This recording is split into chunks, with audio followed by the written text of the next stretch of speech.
नमस्कार। आज हम सिंपल लैंग्वेज में समझाएंगे कि पार्किंसन क्या होता है, क्यों होता है और इसका डायरेक्ट इफेक्ट वॉकिंग पर कैसे पड़ता है। अगर आप या आपके पेशेंट को चलने में दिक्कत आ रही है तो इसको समझना बहुत ज़रूरी है। पार्किंसन एक ब्रेन डिसऑर्डर है जिसमें दिमाग का एक इम्पॉर्टेंट केमिकल डोपामिन कम हो जाता है। ये डोपामिन हमारे बॉडी के मूवमेंट को स्मूथ और कंट्रोल में रखता है। जब डोपामिन कम हो जाता है तो बॉडी स्लो हो जाती है, मसल्स टाइट हो जाते हैं और मूवमेंट कंट्रोल में नहीं रहता है। इसी वजह से पेशेंट को चलने में प्रॉब्लम आती है। पार्किंसन क्यों होता है, इसका मेन रीजन आखिर क्या है?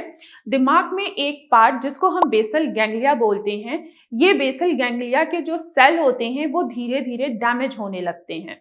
इसके पीछे का जो कॉज हो सकता है, जैसे कि एज बढ़ना, ज़्यादातर 50+ में देखने को मिलता है, जेनेटिक यानी कि फैमिली हिस्ट्री रहती है, और इन्वायरमेंटल फैक्टर जैसे कि टॉक्सिन या केमिकल एक्सपोजर। यानी ब्रेन का कंट्रोल सिस्टम धीरे धीरे वीक हो जाता है, इसलिए बॉडी को सिग्नल सही से नहीं मिलता है। अब समझते हैं कि वॉकिंग से कैसे रिलेटेड है आखिर ये। सबसे इंपॉर्टेंट बात कि जब नॉर्मल वॉकिंग में क्या होता है, दिमाग ऑटोमेटिक बॉडी को सिग्नल देता है कि कितना स्टेप लेना है, कितनी स्पीड से चलना है।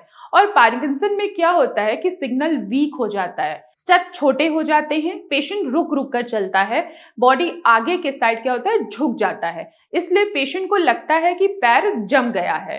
अब हम बात करते हैं कि वो 3 कौन से वे हो सकते हैं जिससे पेशेंट की वॉकिंग इंप्रूवमेंट हो सके। पहला जो वे है वो है रिदम के साथ चलना है।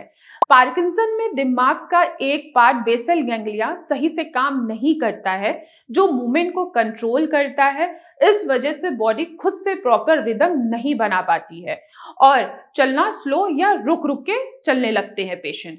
अब क्या करें? तो चलते वक्त 1 to 1 2 काउंटिंग करें, मोबाइल में म्यूजिक चलाकर उसकी बीट पे चलने की कोशिश करें, या जमीन पर एक लाइन बनाकर उस पर स्टेप करें। इससे क्या होगा, ये एक्सटर्नल संकेत दिमाग को नया सिग्नल देते हैं जिससे वॉकिंग स्मूथ और कंट्रोल हो जाती है।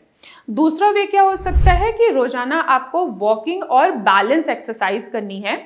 पार्किंसन में मसल स्टिफ हो जाते हैं, यानी कि रिजिडिटी बढ़ जाती है और बॉडी का बैलेंस बिगड़ जाता है।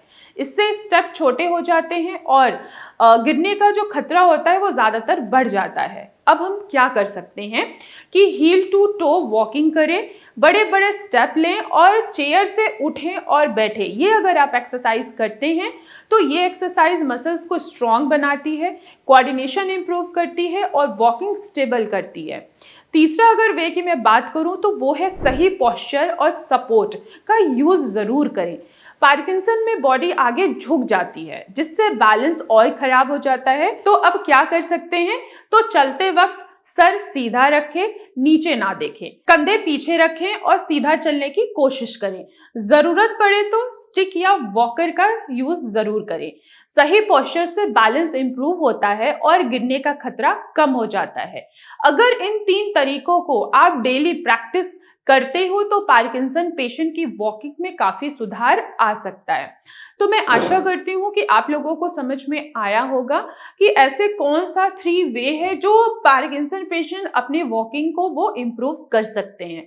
तो आज की वीडियो में बस इतना ही, फिर मैं मिलूंगी नेक्स्ट वीडियो में। तब तक के लिए धन्यवाद।